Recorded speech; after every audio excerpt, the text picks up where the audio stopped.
So welcome to Uncorking a Story. I'm your host, Mike Carlin, and today I'm very excited to welcome Jessica Chiarella to the program. Jessica, welcome. Thanks so much for having me. All right, so I always like to say that this is about uncorking the stories behind the story, so I'm very curious as to where your story begins in terms of kind of your path to becoming a working author. I'd like to start as early as we can, so when did you start thinking that this could be a career choice for you?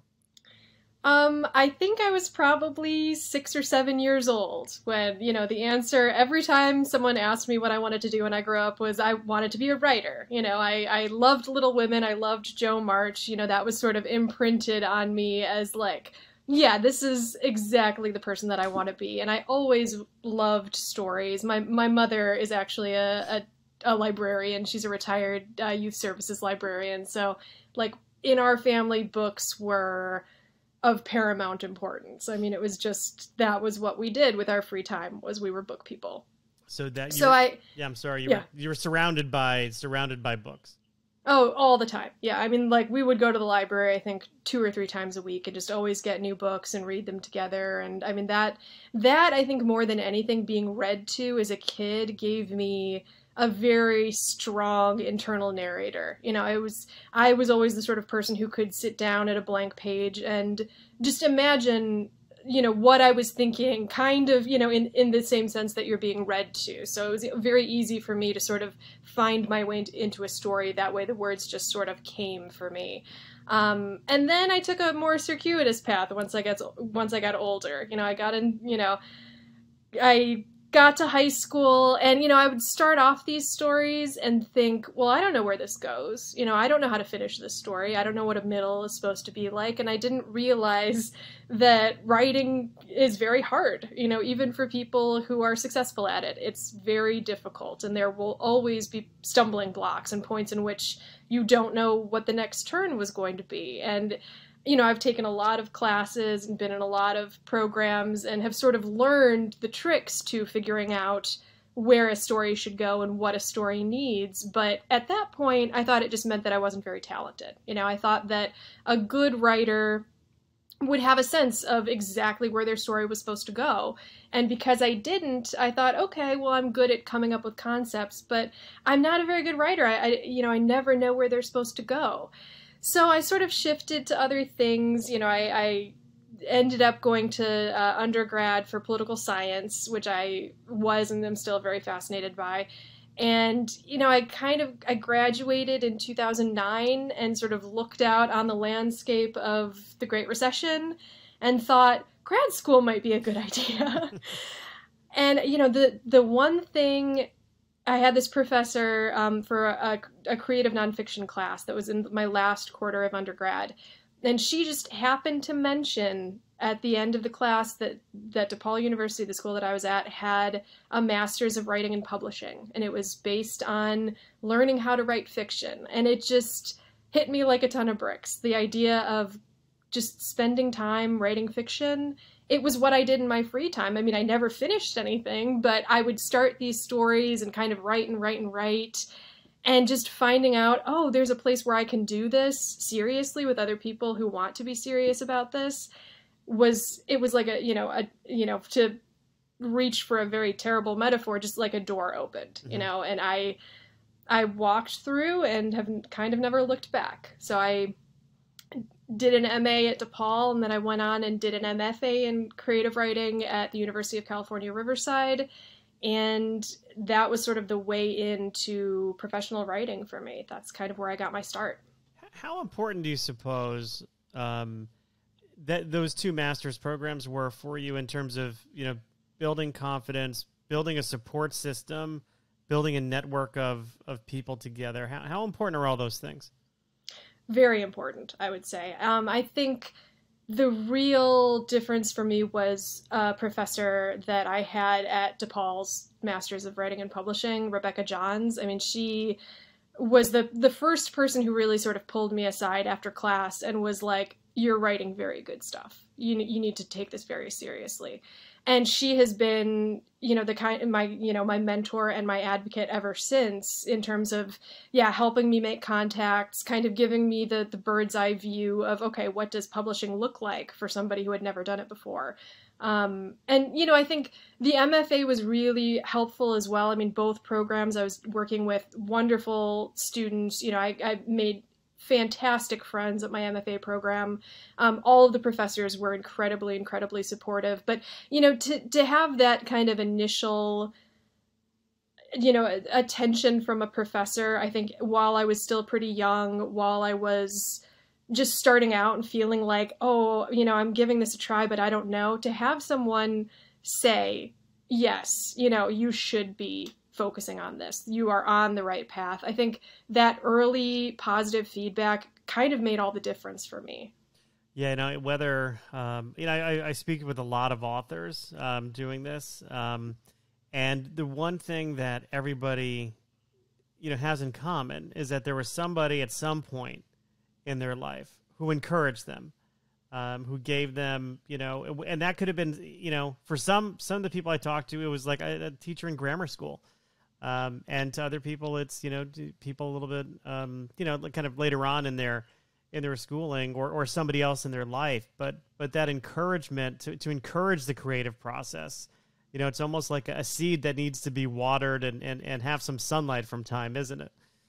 Yeah, absolutely. And I think for writers in particular, because it is not something that you're just doing for yourself. And I think that that's something that, a lot of young writers sort of have to learn, that, you might enjoy writing, and this might be the story that you are most invested in, but you also have readers, and you also, need, like, what you are doing is one half of an interaction, and so I think not only to have somebody say, yes, you are, you have talent, you should be focusing on this, because everything in your life is sort of telling you, no, that this is not a worthwhile pursuit, that this is not something that a serious person would spend a lot of time trying to figure out how to do.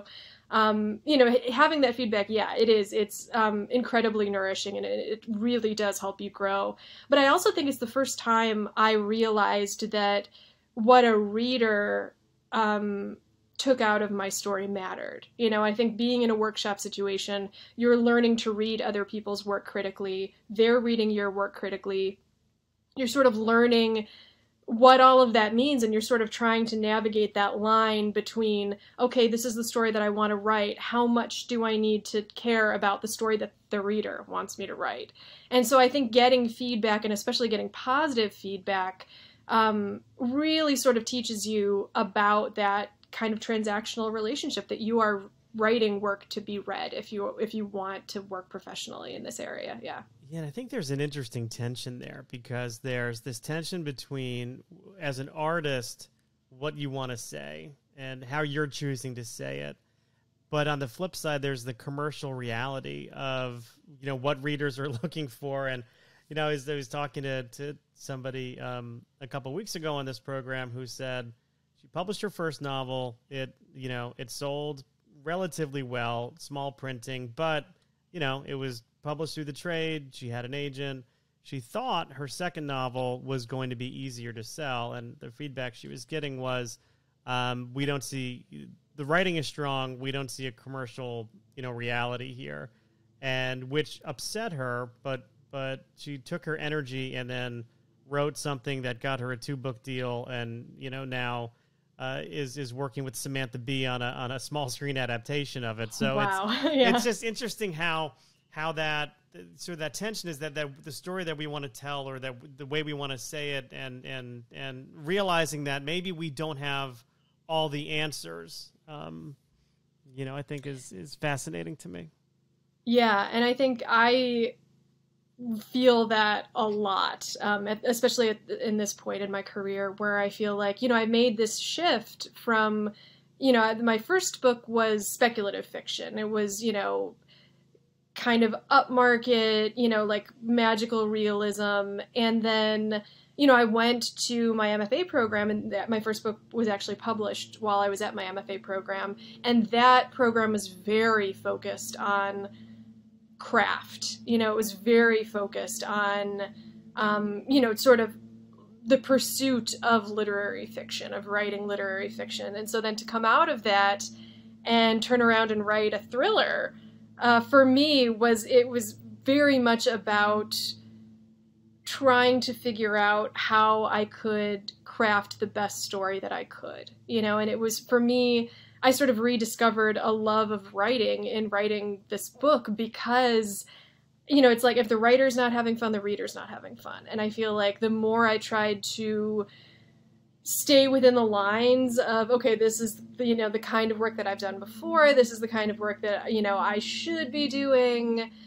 I don't think anyone thought that the next book that I would write would be, a thriller that's centered around podcasting. But I love reading thrillers and I love listening to true crime podcasts. And so I kind of reached this point where I was like, why am I spinning my wheels trying to write things that I think people would want me to write? Why don't I just write something that's going to be a really good time to write and hopefully a really good time to read? Mm-hmm. So there is that tension between the sort of, I would, commercial, interests where it's like, yes, if you want to be a professional writer, you have to think about, writing books that people want to read. It can't just be an inward looking endeavor. You have to always think about the reader. And I'll tell you, I've never thought about the reader more than writing a thriller, because it's all about misdirection and trying to keep people turning the page. And I think I learned a lot from working in this genre, and had a lot of fun along the way. Mm-hmm. So I'm curious. It sounds like you've kind of overcome that obstacle or barrier you had when you were younger, which is having a lot of concepts but not being able to finish them. What specifically helped you sort of overcome that barrier? Well, I think the first thing was to realize, most people have this problem. I think, there is this idea with young writers where everything needs to come out of you perfect. The concept of revision is sort of foreign. And it's like, I have these conversations all the time with writer friends of mine where it's like, no, you've got to write something that's incredibly rough, that's incredibly messy. Like Anne Lamott talks all the time about first drafts being, essentially garbage, and everyone writes bad first drafts. And, then going back and being able to revise and figure out, okay, this was a misstep, maybe it should be like this, and then giving it to readers and getting their feedback about where a story is supposed to go. I think, just learning that, that part is supposed to be hard. Most people don't have this, global view of what their story is going to be when they sit down to write it. So I think that being in workshops really helped. This idea that writing is a process, and it's a process of continuous, evaluation of what you're working on from you and from other people as well. So I think finding good first readers, finding people that I trust to give me honest, critical feedback, was really, really helpful with trying to determine, okay, where should this story go? Is this moving in the right direction? And particularly on this most recent one, on The Lost Girls, I was actually just working it out with a friend of mine as I was going, and sort of bouncing ideas off of him and saying, what do you think about this? What do you think about this? And so that was really helpful. So I think it's sort of reaching the point where you realize that, that writing is a long game, and the thing that you end up with is so very different from, initially what you get down on the page when you first sit down. That was very reassuring for me as a writer, that I don't have to get this all great on the first try. This is not, it doesn't have to come out of me brilliant and perfect if it will ever reach that point. So do you, for The Lost Girls, did you work with an outline? Did you outline the story before writing it? I did, yeah. This one I felt like I had to. It was the first book that I ever had outlined. I tended to make outlines later in my previous work, where I'd kind of write a book and then outline it to see if things lined up and everything was working in terms of, I sort of have screenplay structure in the back of my head all the time, because I've taken a few screenwriting courses, and so I have this idea of okay, stories in our cultural consciousness tend to unfold in these sorts of ways, and can I move around beats to sort of fit within this structure? But The Lost Girls, I had to outline the whole thing just to make sure I was getting the right details, added at the right times, and just because it deals with these sort of involved cases that I just had to make sure that I was relaying the information correctly at the right time and getting all the details correct. I had to really outline it beforehand. So that was the first time I had ever done that. Because your first book you mentioned was speculative fiction. Was that And Again? Yes. Mm-hmm. Okay. So what's, in terms of the big differences between writing speculative fiction and your experience writing The Lost Girls, which is definitely a thriller, what's the biggest differences between the two genres and how you approach them? Yeah, I mean, I don't think I could have approached them any more differently. In that I wrote And Again actually in a class at DePaul during my master's program. It was this novel writing boot camp class where we had to write 60,000 words in 10 weeks and send them to the professor at the end of the week. And if you hit 60,000 words, you got an A, and if you didn't hit 60,000 words, you failed. And it didn't matter if the words were good or bad or anything, you just had to get it done. So it was just writing 1,000 words a day, 6 days a week for 10 weeks straight, and learning how to, get into the habit of just sitting down at the computer and producing. So that, I mean, I wrote the first draft of And Again there thinking, I've got this concept, I don't know where it's going in my way. And just sort of the nice thing about working with a class is that I would show up every week and, we had a sense of what, the projects that we were all working on. And so I would say, I'm thinking of taking it in this direction. What do you guys think about that? And they would sort of give me, feedback as I was going. But I mean, that book changed. Originally when I wrote it, it was one point of view. And then when I got to the end of that first draft, that 60,000 words, I thought, wow, my protagonist is not very interesting, but all the side characters are very interesting. Maybe I need to, write from their perspectives as well. So that's, then I did this major rewrite where I added in, these 3 other points of view. And, it was sort of just kind of writing into the characters, seeing the ways in which the characters would react in the situation that I had put them in within this concept. And so I didn't have an outline, and I just sort of wrote, towards the ending as things unfolded, and, ended up with this draft that ended up selling, completely out of the blue. So that, that was the way that I had always sort of written. With The Lost Girls, it's the exact opposite. I was writing thinking, okay, this is something that I want to write with an eye towards publication, which I had not been thinking the first time. I wanted to write a thriller. I'd set out to write, a thriller because I enjoy them so much. And so I knew I had to write with an outline to get all these details right, to get, to get the red herrings in the right spot and get all the misdirection seeded in, and, to keep people engaged. I knew I had to sort of think about the reader and really consider the reader as I was writing, which I really didn't do as much with the first one. And then sort of just hew towards to the tenets of thriller writing. I've read enough thrillers to sort of have an idea of, the genre conventions. And so I tried to work within, those boundaries as much as possible. So it was, it went from a very experimental form of writing where it's just sort of working on this project and it doesn't have to be anything. And oh my gosh, it ended up getting published, to, okay, I'm being very deliberate about every choice that I'm making in this second book. And so there were probably bigger genre differences than I really considered, but I think for me, the big difference is how I approached it, and sort of the, the view of what the end goal was the real big difference for me. So tell me, what is The Lost Girls about? The Lost Girls is about Marty Reese, who has a true crime podcast that examines the disappearance of her older sister when they were children. Her sister was a little bit older than her, and Marty was 8 years old when her older sister disappeared.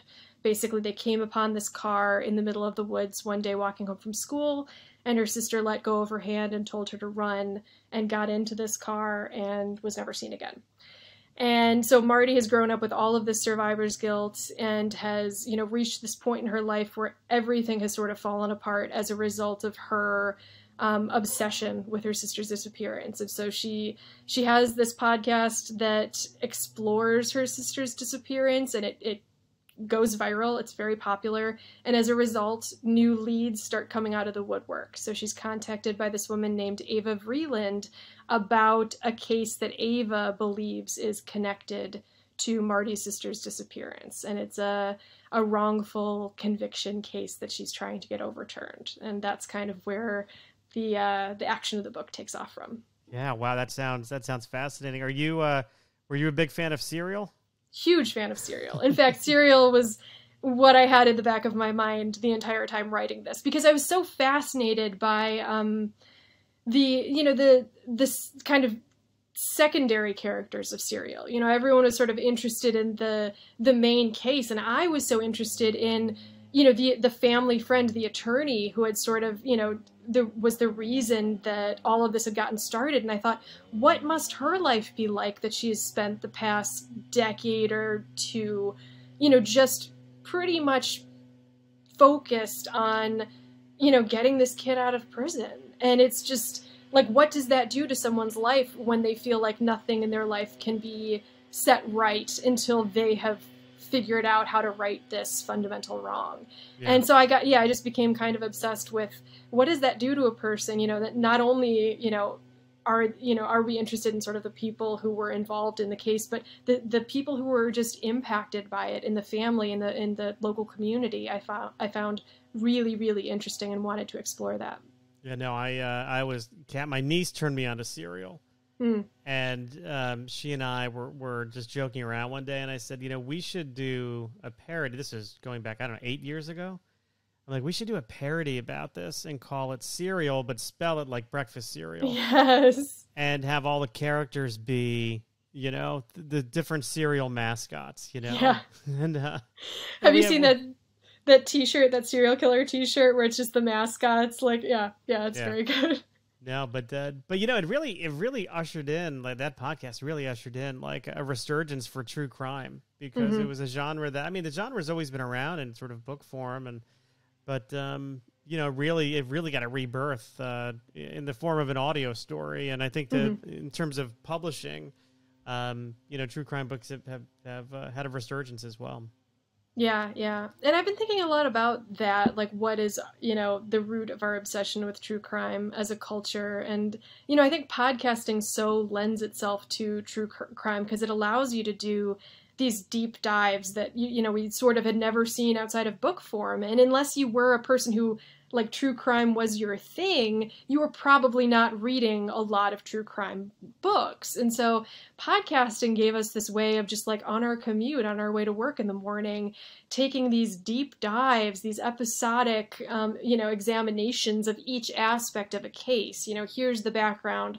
You know, this episode we're going to go into this detail. This episode we're going to look at this and this person and this other suspect that, you know, I think we'd never seen before. And I think, you know, in our culture, we've been, particularly those of us who grew up in the pre-internet age, we've been so used to engaging with the criminal justice system and engaging with, you know, cultural and societal violence in these sort of, you know, like 30-second snippets on the evening news, that I think getting these deep dives and getting these, like, examinations of cases that we'd never seen before, you know, I think it creates a lot of empathy in people. And I think it, you know, it gives people a wider view of what, you know, the impression was just sort of senseless, indiscriminate violence in our society. And I think that's important. I think it's really interesting.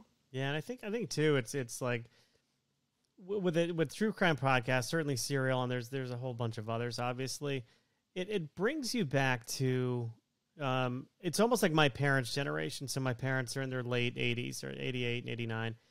And, you know, they of course grew up with radio and serials on the radio. And I think what these podcasts have done or sort of simplify storytelling. Like, you don't have all the visuals, right? You're not distracted by visuals.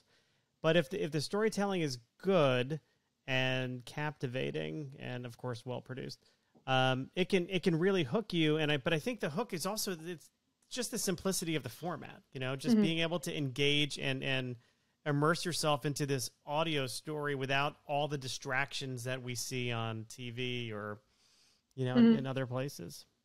Yeah, and it also gives you a person with a point of view bringing you through it, which I think is also really interesting. I mean, more often than not, the producer or the star of the podcast becomes this, the kind of the central figure in the investigation, for the listener. And I feel like there's something interesting about giving somebody that agency. And I think that's why in The Lost Girls, Marty became so fascinating to me because, we do sort of allow people without, any investigation experience, any experience in law or criminal justice or even journalism at times, we give them this latitude within podcasting to investigate on their own that, normally people would never be given by the public, in any other circumstances. And I find that really interesting that you do also have this person with agency sort of in the center that the audience is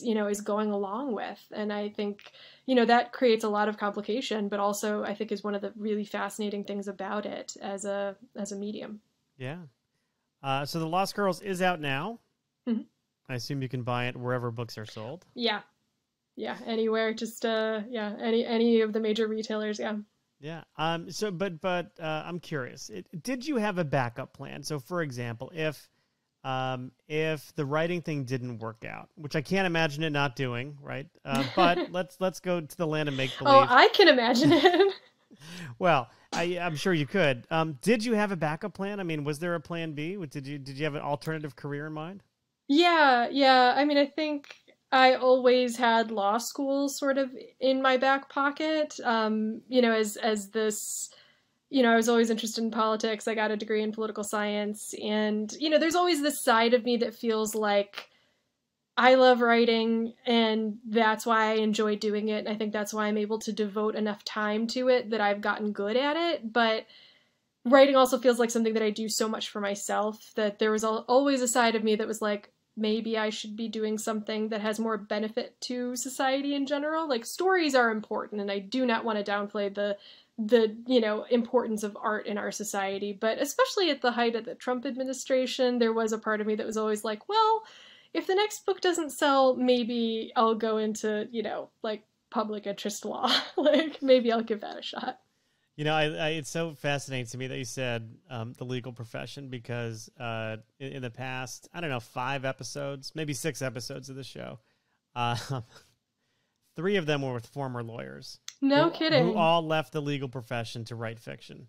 Yeah. I think there is there's some interesting crossover there. I'm friends with a lot of current and former attorneys just because of I used to work at a law school, and there is something about the point of view that you are able to take on, like, arguing a point and sort of creating an argument. I feel like in law has a lot in common with creating a point of view and creating story within fiction. I think there are a lot of parallels there about the way that your brain has to work to sort of formulate, a case for lack of a better term. Yeah. The other answer that I commonly get when I ask that question is psychologist. Oh yeah. Because so often writing is about getting into the minds and the heads of not only your characters, but as you pointed out, the reader, and kind of what they're looking for and what they want. Yeah, it's interesting. My brother's a psychologist, so I have a little bit of a view into that. And there is a part of me that's just like, oh boy, like, that is a bridge too far for me, because I'm just like, I don't know how to help these characters that I've created. Like, that would be, like, I have given them a lot of trauma and a lot to unpack, and I am completely unqualified to help them with any of that. So that's an interesting answer, though. Yeah, well, your characters can keep your brother in business. Exactly. Yeah, that's what he's there for. If they weren't make-believe. Yes. So, I mean, just given your interest in writing from a very young age, I'm just curious as to if you remember any of the early stories that you had started to write.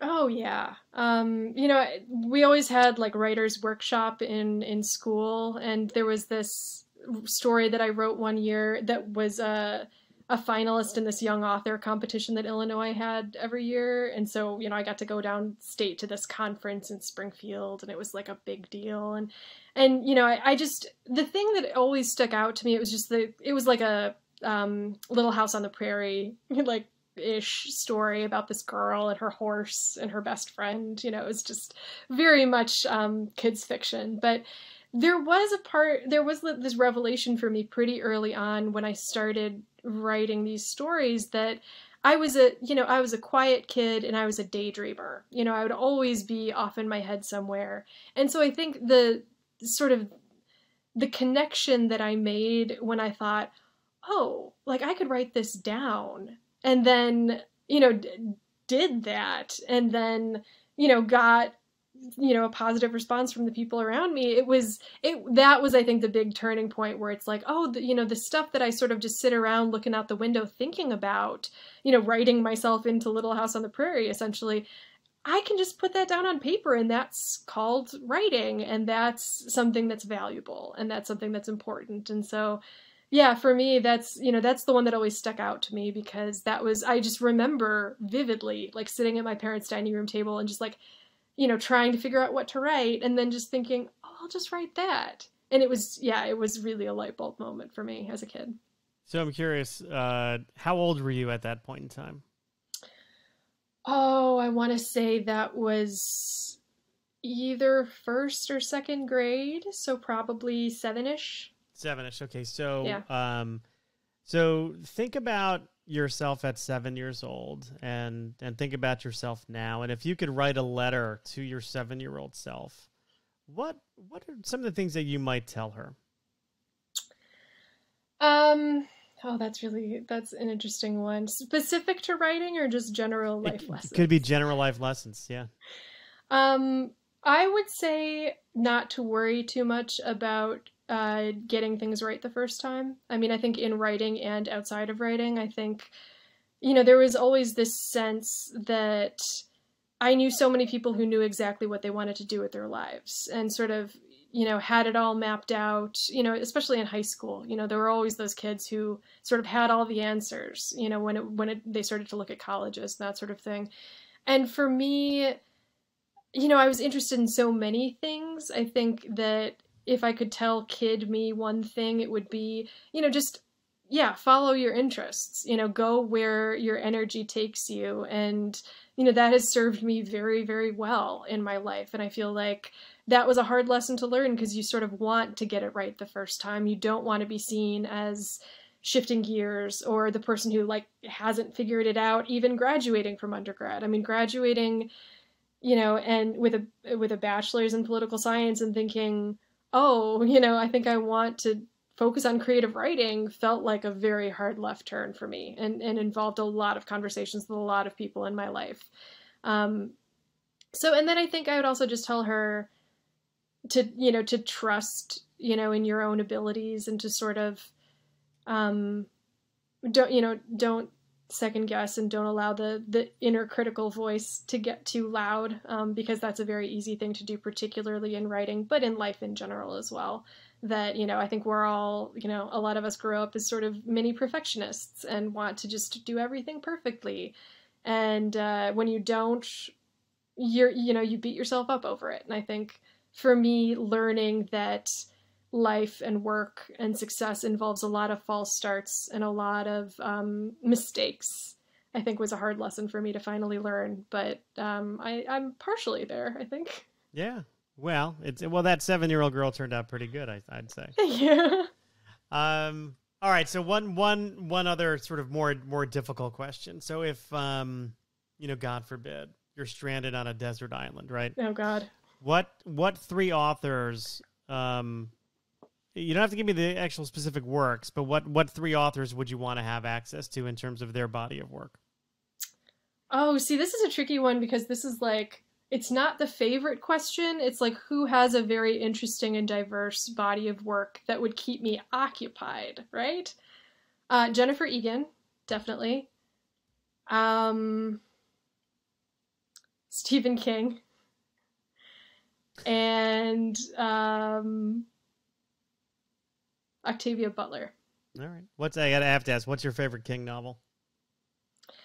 I mean, I read it back in the day, and just, I mean, that is an off the wall book. Like that book is, You think? yeah, like, but it was such a ride. I mean, it was just one of those where I was just like, all right, like there's no stopping me now. Like, I just, there's like, I will not get, like, I have to finish this book. Like, Yeah. this book is, more important to finish than, like anything else that I have to do in my life. So yeah, it was, yeah. I think, he's just he's such an interesting writer, and he just has such a crazy body of work that I don't think you're ever going to get bored, if you're just reading a lot of Stephen King. Oh, not at all. I remember the first time I read The Stand. That was to me. And then now, like after this pandemic that we're kind of still navigating our way through, Mm-hmm. that one kind of hit a little closer to home. Yeah, that one, I have not read that one, but I know what it's about, and I think I was I was looking for books to read, pandemic books, and I was just like, oh no, maybe not that one. That one seems a little intense. Maybe wait till after, after. Yeah, until we're like well out of the woods. It's in the rear view. Yeah. So many people who listen to the show are aspiring authors themselves, and I'm curious if, as we wrap up here, any words of advice that you'd give an aspiring author. Yeah, I think the thing that I always tell people, when I teach, or, when I get the question from a younger writer, would be take it seriously and don't take it seriously. And what I mean by that is you have to look at writing, as something that's very important in your life. You have to be willing to carve out time for it, and you have to be willing to sort of sit down and spend the time working away on it and really getting good, and I think, don't fall into the trap of thinking, whatever you write is going to be good, because most of us write a lot of crap and have to make it good. So I think take it seriously, but then also don't take it seriously, where it's like, if you're not having a good time, if you're trying to be perfect, if you're trying to write the next great American novel and think that you are, the undiscovered literary genius out there, like maybe you're not playing around as much as you should be. Like, I think part of writing is just creating unexpected moments for yourself as well as for the reader, and having fun with it, and sort of being able to be free with what you write. And so I think taking yourself too seriously as a writer kind of hinders you from really exploring and really sort of seeing what you're capable of, and where stories can go in surprising ways. So I feel like take it seriously but don't take it seriously is probably my best and most vague piece of advice. Well, there we are. Words of advice from Jessica Chiarella, author of The Lost Girls, which is available everywhere right now. Mm-hmm. I will say, though, to my listeners to really consider going to your local independent-owned bookstores, because let's face it, they were having a hard time before the pandemic. So if you have a choice, please consider buying it at a local independent bookstore. However, if you have to buy it online, I'm sure it's available at bookshop.org. Is that right, Jessica? That is correct, yes. All right. So that is a website that does a wonderful job supporting local independently owned bookstores. I'm not exactly sure how they do it. I just know that they do it.